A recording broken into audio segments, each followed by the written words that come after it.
is a Democrat or Republican standing next to me.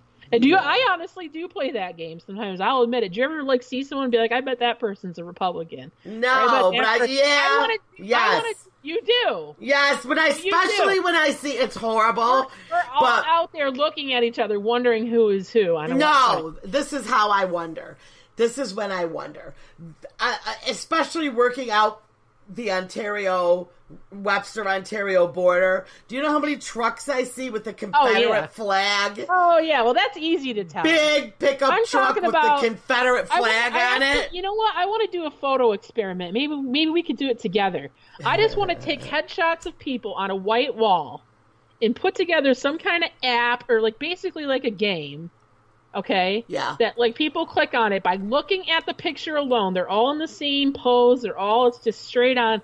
Is this person Democrat or Republican? What nationality do you think they are? What do you think of this person by looking at them? Because I think people think they can tell by looking at people where they stand and who their friends are. And I guess I could tell by if they're all in a cowboy hat and stuff. I'm gonna guess Republican. You think so? Yeah, if they've got dreads, I'm gonna go with Democrats. You don't think Republicans have dreads? Nah. See, that's why I want to do this. That's my stereotype based on reality. I don't know. So yeah, let's play that game. I just the guy in the pickup truck with the Confederate flag. Well, that's easy. Democrat, Republican. I think that's easy. I'm talking about a headshot of just the face of people. But, I don't know. Anyway, like I was saying, I think people do share their true sentiments on social media. I do think, politically, people are sharing, what they actually think. And then you go out in public, away from all of it, and do you see people enraged with each other, ready to fight? If they get into the discussion, it could, yeah.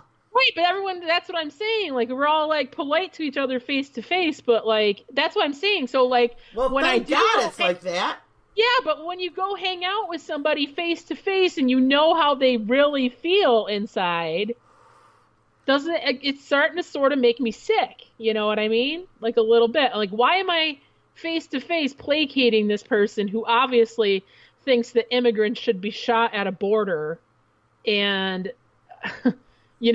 people should be receiving package bombs and they deserve to die because of Benghazi or whatever their freaking, thing is. And then I go out in public with them and it's hey, bud, how you doing? It's kind of what the hell am I doing here? Why am I doing this? Why am I doing this?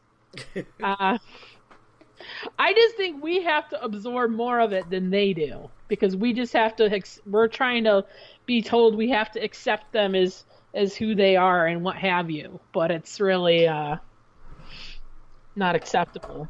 So I don't know. I'd like to hear people's opinions on this. Hopefully people listen to this show. Mm-hmm. But really would like to know. I would really like to know how other people are handling it.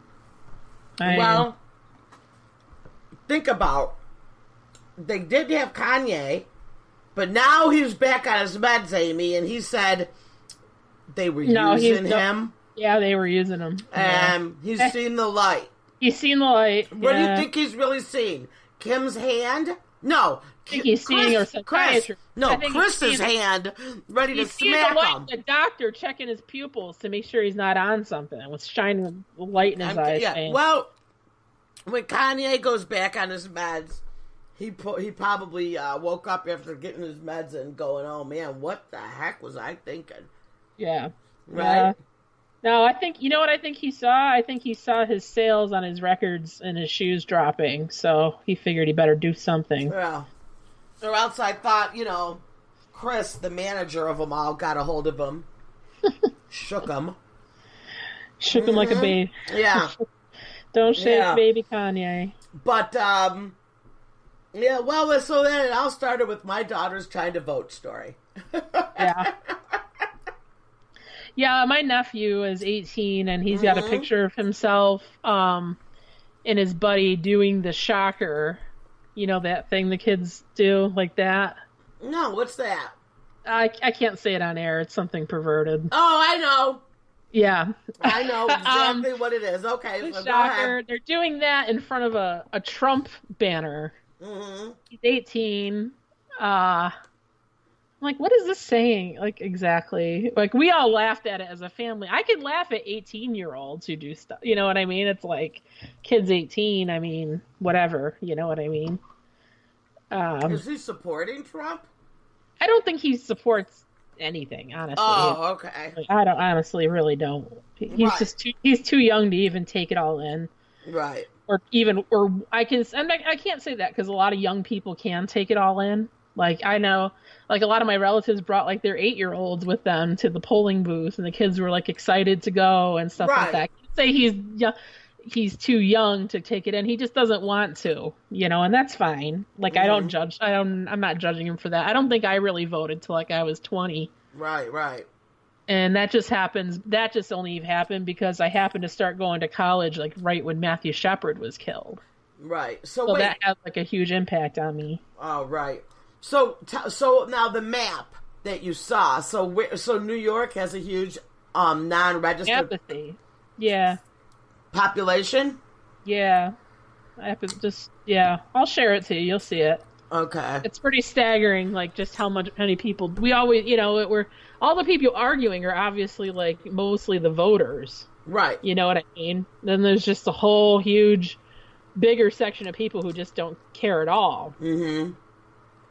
Which is tough because it's like, here I am saying like I'm having a hard time having relationships with, super right-wing Republicans, but like I'm sure I have plenty of relationships with people who just don't vote or don't care. But at least they're not up in my face hurling insults at me and things like that. So, well, that is, Can't Cuomo, make people do anything. I was almost like got nervous for a minute. I'm like, is he gonna lose? Oh my God! Can you imagine if New York State went red? Yeah, it hasn't been red since Pataki since a while ago. Mm-hmm. Honestly, I don't really like the guy all that much. Mm-hmm. I really don't. I can understand why people don't like him and wouldn't vote for him or want. I can 100% understand.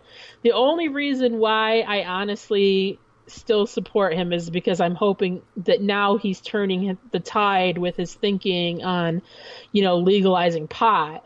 Right. And it's not because I want to smoke pot legally. I honestly think it'll be a huge economy boost to upstate New York. But Amy, because listen. we have the right climate for it. We have everything like in place. I think it'll help the opioid epidemic. I think it'll help curb a lot of things like that. I just think it's all around the right thing to do. And economically, I think it's going to help our state. So that's why I voted for him. Right, but here's the thing, Amy. Do you think that, they're going to make billions of dollars in revenue legalizing. Yeah, but do you think we're ever going to see anything? Do you think our taxes will ever go down? Do you think? I'm like, here's my thing. They're just going to squander it all away. On what? I think they'd have to be held accountable for that. It's going to be so much money, I think, that they're going to have to be held accountable for where it's going. Right, but what, right. So honestly, after it's legalized, just if he does do stuff like that, vote him out next time. I'm all for getting rid of the guy after it's. I'm all for getting rid of the guy after. He brought gay marriage to New York State. Mm-hmm. Before it was federal. Mm-hmm. So I've always, had respect for him for that. Whether it was a political move or not, I don't really care. He made it happen. So that's how I feel about this. It's like if we can get one more thing out of the guy, mm-hmm. That's going to improve the quality of life of upstate New York and bring in tax revenue, then I honestly don't care if he ever. I don't think he would seek a fourth term anyway. Honestly, right. I know a lot of my teacher friends are upset about him being reelected. He's not really good at all, like with teachers. But I don't think that going red would have helped that situation anyway. I think that's a national, unfortunate circumstance we have that, teachers are disrespected and underpaid. I don't think it's just in New York State. Mm-hmm. I don't think it's specifically Cuomo that makes it worse. I think it's just a national national trend to not care about education as much, and put money into it. It's very, very unfortunate, but like I said, right, if you're a teacher, let me know. I'm not trying to, right. I'd like to hear your opinion on it. That's like I said, that's the only reason why I voted for him. I didn't think it. So. Well, what about the guy that guy that used to own that brothel? Was the Buddy Ranch? That guy. He's been dead, but he won the election. Yeah, but I didn't read about that. See, let's get into the funny news now. I've had enough. Yeah. Yeah, I don't know how. I didn't really read about that happening, but I did see that. Yeah. What happened? Like, why didn't they take him off the ballot when he was dead? I've got to finish reading the whole story. I just glanced over because I got to be honest. Of course you did. We'll get back to that one. We can go back to that one. We'll get back to that one. But I just was like, you know what? That was enough. When I saw that, I was cracking up. I'm like, dead brothel owner somehow still. I had one. This was a good one. This is slightly it's political, but it's funny, not funny. There were two Texas hunters who were out in the woods, practicing hunting, and shot each other. Oh my gosh! And then they blamed it. They lied and blamed it on undocumented migrants. Yeah, all right. So they said they were in the woods. Yeah, it was a hunting guide and a client, and they accidentally mistook each other for something else. I guess an animal or something, and they shot each other. And then they were the two men were bleeding from gunshot wounds, and they went to the police. And when they sought help, medical help, they told each other that they were shot by immigrants trying to cross the border because they're close to the border in Texas. These people. Oh my gosh. Yeah. Shame on them. But, glad they're not dead. I want to put that out there. It's not long. Yeah. So, so here's another story that's local. So our local zoo, the Seneca Park Zoo, they had these two ostriches, and they wanted them to live in the enclosement with the rhinoceros. So they were letting the little ostriches look at them through the gate, getting them to know each other and all of that. Yeah. And they finally decided that the day has come, which was today. I think it was a couple days yesterday. Ago. Yeah, yesterday. So they were they were going to let the ostriches go in there, and they were all going to be friends. Well, I guess it was working out for a little bit, but the rhinos, it was a hard no, and he attacked one of the ostriches, and it ended up dying. That's so sad. Right. So he wasn't playing that game.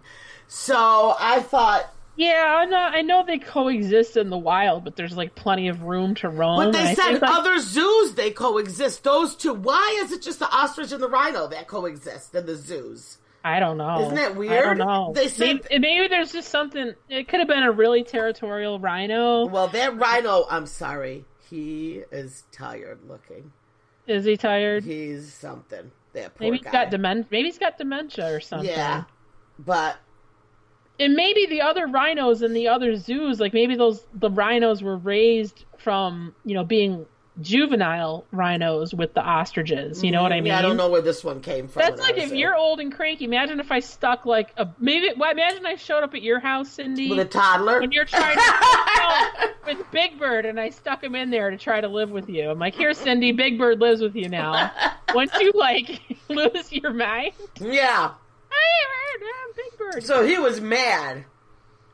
He was mad. Mm-hmm. It's a sad situation. Not good. But anyway, so Danielle, why did they think the rhino needed a companion that bad? I don't know. Especially why didn't they just get him another rhino? Why'd they have to stick a bird in there with them? I don't know. But here's the joke. So the joke is, Danielle figured that this weekend there would be a nice discount on ostrich patties. Ostrich burgers in the zoo cafe. Oh my god!